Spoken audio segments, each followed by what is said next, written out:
Hi everybody, Tom Summer again with Brilliant Chevrolet, showing you how to work the teen driver in my 24 Equinox.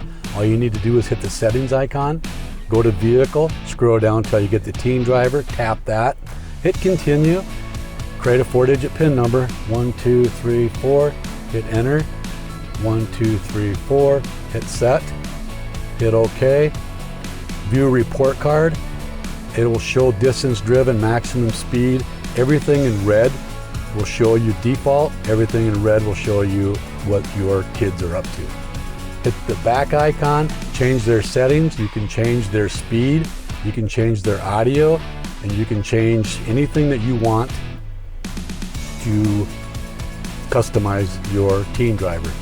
Hit the back icon, change PIN number. If the kids find out what mom and dad's PIN number is, you can go in and change it by just going 1, 2, 2, 2, 2, hit enter, 1, 2, 2, 2, hit set, hit OK, and you can go in and set up your keys, add, OK, it's all set up.